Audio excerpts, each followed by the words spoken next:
Boxing Ego here. If you like this video, make sure you hit the like button and also subscribe to the channel and hit the bell icon on the top of your screen to get notified when the latest new content drops.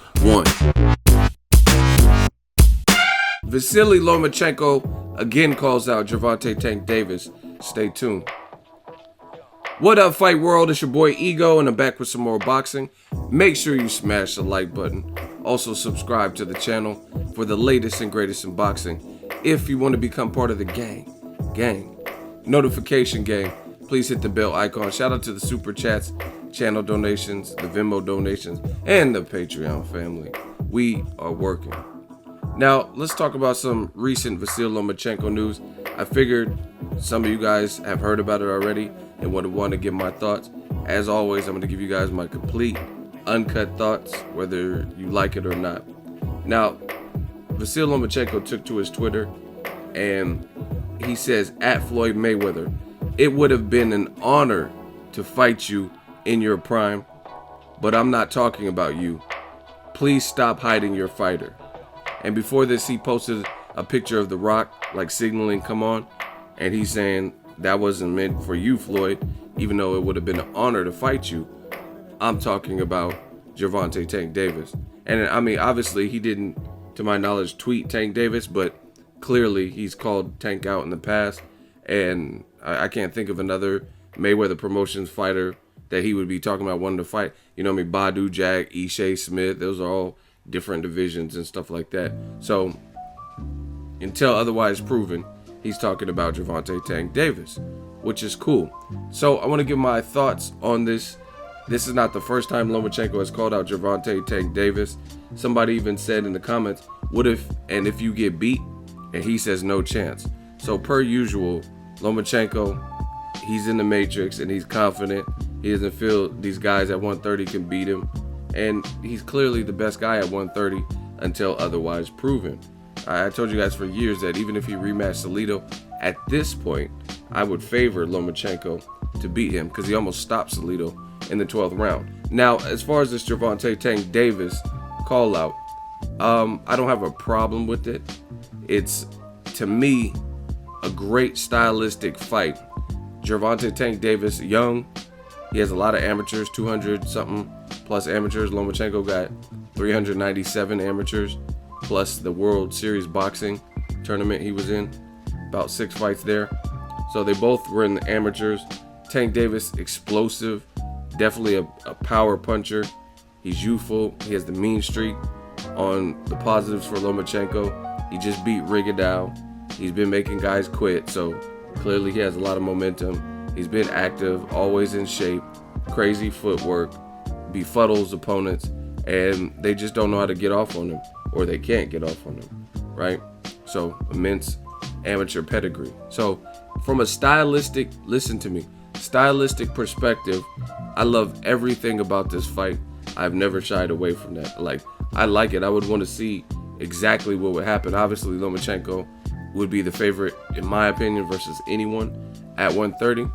But Tank Davis has equalizing power, so we would want to see that. See what Lomachenko's chin's like if he could get caught, etc. Now, here's the other thing, because I know a lot of people, they probably want me to talk about it, and they want me to be like, oh yeah, Tank, you got to do something, baby, right? But this is the other part of the equation that it seems that I don't think a lot of fans have brought up. Gervonta Davis, and this is not a cop-out, this is actual fact. Like they say in Battle Rapper, this is not a punchline, this is actual fact. The thing with this call-out is this. I don't have a problem with it, right? You're calling out Floyd's fighter, he has a name, but Gervonta Tank Davis doesn't currently hold a belt. A lot of people keep, like, I think we're, even myself, because sometimes I'm like thinking Tank has a belt or whatever, but if you remember the Mayweather-McGregor card, Tank lost his title on the scale. Trouble making weight, couldn't make weight. I don't even know if he tried a second time. He won versus Fonseca. Wasn't necessarily his best performance, but nonetheless, he lost his title. He is not a champion at 130 at the moment.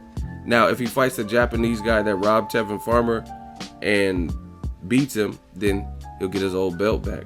If he fights Machado, if he fights Miguel Berchelt, beats him, then he can be a champion again, which people feel their own way about all of those fights. So my thing is this: it looks cool for Lomachenko, you know what I mean? It creates a buzz, but my thing is, why are you going after the guy with no belt that in the past it looks like him and his team really haven't wanted to fight you?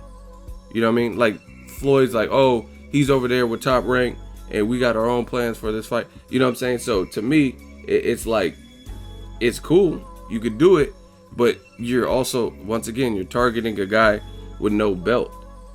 If you're in the division and people are like, man, you beat Rigondeaux, he had this type of disadvantage, this type, then why are you not trying to unify? Lomachenko has one belt. Again, Tank Davis versus Lomachenko as a fight, stylistically, that's fire. But right now, he doesn't have a belt. So what about Miguel Berchelt? What about the same pressure? I've seen, he's called out these people, but he's trying to put more emphasis on Tank Davis, who's, what, like 23 with no belt. So that's what I'm saying. Like, I think Lomachenko, Mikey Garcia, he said, I'll be a Huckleberry. You know what I mean? Obviously, he has his upcoming fight at 140. Put that pressure on him at 135. That's what the true greats have done. If you can't get the fights you want in your division, then you usually have to move up. And for whatever reason, you could blame Floyd Mayweather Promotions. The Tank Davis fight, I don't know how likely it is. If it wasn't, if Tank's side didn't really seem too vested in making the fight when he was a champion, what's the likelihood of the fight happening now that he doesn't have a belt? You know what I'm saying? So to me, it sounds cool and it sounds like bragging rights, but you got to keep moving on to the next options. What about Miguel Berchelt, champion? What about Machado, who just knocked out Jezreel Corrales, champion? Though that's what no one's talking about. Everyone's just like, yeah, Tank, you got to do something. Tank, you don't even have a belt. That's like Lomachenko calling out Tevin Farmer, someone he sparred with. It's not that it's a bad fight, but Tevin Farmer got robbed and came up short in his title fight. So he didn't, you know what I mean, he didn't get the belt. You know what I mean? What about the Japanese dude? Call him out too. That's all I'm saying is at the end of the day, you should be trying to unify at age 29. So again, it makes headlines because you mentioned Floyd and you mentioned a Floyd fighter, but you're really targeting a 23-year-old with no belt. I mean, these are facts. And if anyone could deny and tell me how Tank Davis has got his belt back, then please leave a detailed comment, cite your sources so I could look that up, because to my knowledge, he doesn't. So again, that's my honest opinion. Yes, it's a good fight. It's a great fight. I would never stand in the way of this fight. You know what I mean? If it's just two names. But if you can't get the fight, it's like you want to just pick on that person just to make an example. You know what I'm saying? For example, Triple G has struggled. Gennady Golovkin, hey, no, guys, he struggled to get some fights at middleweight at times. Let's say about a year and a half ago, Billy Joe Saunders looked like he wanted no parts of Gennady Golovkin, right? You can go listen to old interviews. And hypothetically, let's say Jermall Charlo was coming up in the division and he was like, yeah, he's doing what he's doing now. It's saying, I want to fight Triple G. I want to fight Canelo. I want to smoke.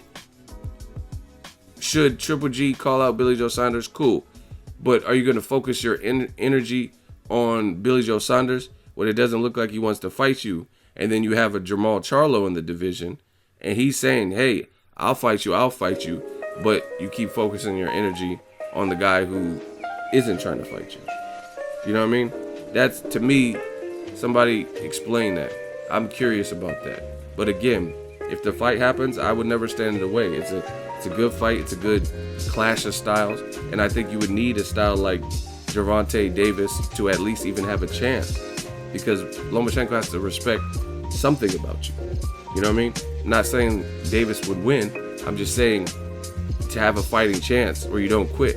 Maybe just having immense power would be something that Lomachenko would have to watch out for. But like I said, Lomachenko, he's the favorite at 130 versus anybody. He's a talent. That's my 2 cents. Now that I went through the whole belt situation, I will say this: as a fighter, the fact that Lomachenko keeps calling you out, it would be wise for Gervonta Tank Davis to make some type of response to this situation, a respond tweet or whatever, just based on the fact that Tank Davis has had a lot of quote-unquote rivals or enemies, from Ryan Garcia to Tevin Farmer to various people on social media, where it's a known thing, him and Devin Haney or whoever it is. And when he's talking to those people, Tank Davis has been irate and calling them out and like, Ryan Garcia, I'll beat the shit out you, and Tevin Farmer, you're a bum, you'll get knocked. You know what I mean? He's been very vocal, we'll say, very passionate about how he would handle these people or knock them out or whatever. So you don't want the perception to be like, hey, why you about it when it comes to Devin Haney, Ryan Garcia, Tevin Farmer, and Hank Lundy and stuff like that. But Lomachenko keeps pressing you, and then you're not really responding. You're gonna act like you don't see it. So that's what I will say. As a fighter, it would be wise for Tank to respond, just so it doesn't look like you're picking and choosing your beef. Just my thoughts. Let me know what you guys think. If you disagree, once again, let me know when Tank got his belt back, or any belt for that matter. Make sure you smash the like button. As always, hate, comment, and subscribe. Till next video, it's Ego signing off. So if you enjoyed this video and want more content like this on the channel, you can show your appreciation by going to the PayPal donate button or the YouTube support button, and you can donate any amount that you feel is equivalent to the value of this video. Much more to come. Thank you guys for your support. Boxing Ego, the future of boxing.